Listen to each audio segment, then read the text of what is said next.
আমি আসতে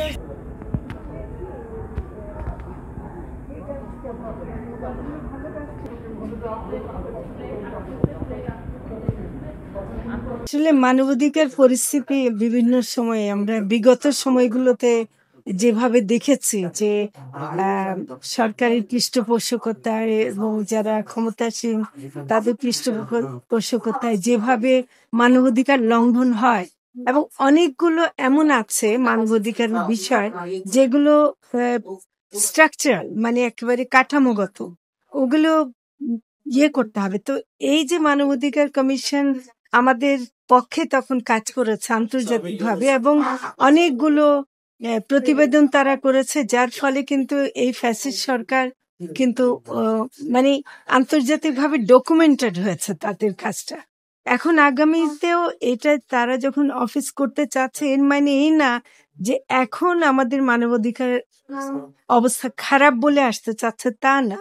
এটা হলো যে এরকম একটা অফিস থাকলে যেই আসুক ক্ষমতায় তারা সবাই প্রত্যেকে একটা থাকবে যে আমাদের মানবাধিকার রক্ষার বিষয়ে আমরা খুবই সচেতন এবং আমরা সেটা রক্ষা করতে চাই। এবং যেহেতু জাতিসংঘ এই ব্যাপারে সক্রিয়, তারা তাদের অফিস রেখে এটাকে করতে চাচ্ছেন, আমরা তাতে সম্মতি জানিয়েছি। আমরা তো প্রত্যেক সময় চাই শান্তিপূর্ণভাবে সবকিছু হ্যান্ডেল করতে। তো সেটা হলো যে এবং আমাদের এই সরকারের একটা যে আচরণ সেটা হলো যে আমরা অহেতুক কোনো কাউকে আমরা মানে লেথাল ওয়েপন ইউজ করা বা কোনো কঠিনভাবে মানে দমন করতে চাই না। এবং সেটা করতে গিয়ে অনেকে যখন নাকি একটু বেশি হয়ে যায় সেটা তো আমরা অনেক সহ্যের পরিচয় দিই আর কি, সহ্য করি। আমরা মনে করি যে এটা সামাজিক ব্যাপার, মব সৃষ্টির ব্যাপারটাকে সামাজিকভাবেই আপনারা মিডিয়া কিন্তু অনেক ভালো ভূমিকা রাখতে পারেন। যে মব সৃষ্টি যেসব কারণে হয় সেই কারণগুলোকে আমাদের অ্যাড্রেস করতে হবে এবং সেটাই আমি মনে করি যে করা ভালো। মানে এখানে সরকার কোনো ধরনের বাড়তি দমনমূলক ব্যবস্থা নেওয়ার পক্ষপাতী না।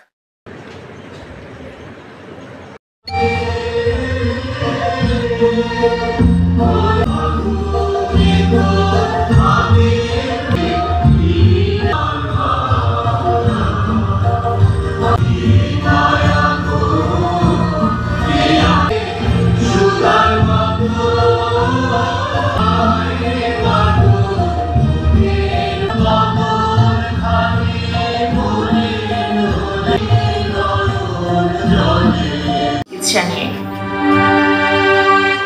18 জুলাই এটি আসলে এখন আমাদের কাছে আর স্মৃতি না, এটি একটি ইতিহাস।